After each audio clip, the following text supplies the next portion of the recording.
啊！今日帶大家食鵝媽卡西啊！認住呢個嘜頭先，壽司福島啊！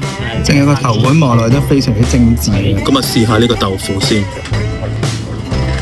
超好食呢個豆腐，好似食緊鮮奶咁啊！就真係多過一次。呢個係黑松露吞拿魚刺身，試下先。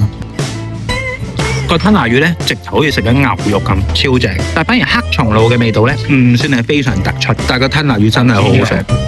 再嚟一個墨魚壽司啊，非常特別。佢嘅墨魚咧，好似墨魚蓉咁樣啊，好過癮喎！呢個拖羅內樣咧，都不得了，啲油脂咧係超正，真係啊！睇到油真係特別。跟住落嚟沙甸魚壽司，呢一個咧真係好少食得到。唔識形容啊，總之都幾好味啦，係一個平時你會好少食到嘅一個味道。上菜之前咧有個說明書話俾你聽，而家係食緊咩魚？咁大嚿魚乾嘅壽司我真係第一次食。其實魚乾咧，雖然同鵝肝都差唔多，都會有種甘香喺度嘅。嗰隻嘅星鰻壽司啊，好彈牙喎！我第一次食咁彈牙嘅星鰻。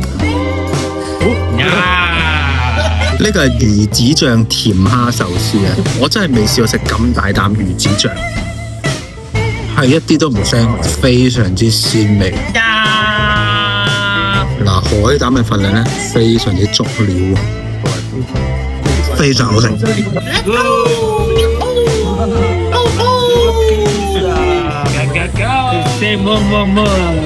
而家試下呢個黑松露鮑魚飯啊，加咗啲 cream 汁咧，好似好正。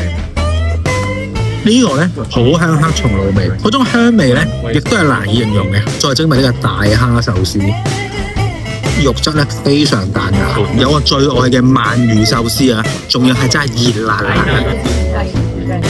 夠肥夠香。最後甜品咧，再整翻個布甸。